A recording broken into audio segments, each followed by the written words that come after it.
ஏழரை சனி என்ன பண்ணும் அப்படின்னு நம்ம பார்க்க போகிறோம். அதாவது எல்லாரும் பயப்பட வேண்டாம்.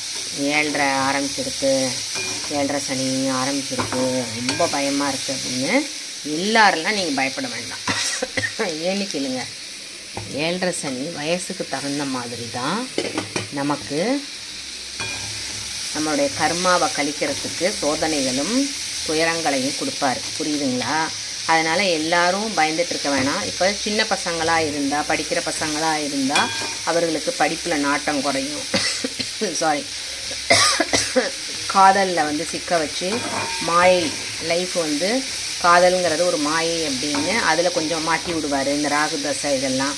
அதே மாதிரி இப்போ 65 வயசுக்கு மேலே ஏழரை ஸ்டார்ட் ஆகுதுன்னா முடியும் போது அவங்களுக்கு மரண சனியாக இருக்கும்.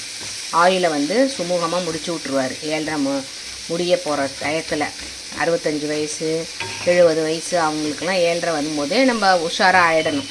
ஸோ அந்த மாதிரி எல்லாரெல்லாம் பயப்படணுன்னு அவசியம் கிடையாது. பொங்கு சனியாக இருந்ததுன்னா உங்களுக்கு அந்த ஏழரை டயத்தில் தான் வீடு கட்டுவோம், கல்யாணம் ஆகும். நிறைய பொங்கு சனினா நிறைய அதுக்கு தகுந்த மாதிரி சில லக்னங்களுக்கு தகுந்த மாதிரி அவர் நிறையா நல்லது பண்ணுவார். ஸோ ஏழரை அப்படின்னா நீங்கள் பயந்துக்க வேண்டாம். உங்களுக்கு ஜாதகம் பார்க்கணும் அப்படின்னா ஸ்க்ரீனில் தெரிகிற நம்பருக்கு கால் பண்ணி அப்பாயின்மெண்ட் ஃபிக்ஸ் பண்ணி நீங்கள் ஜாதகம் பார்த்துக்கலாம். நன்றி, வணக்கம்.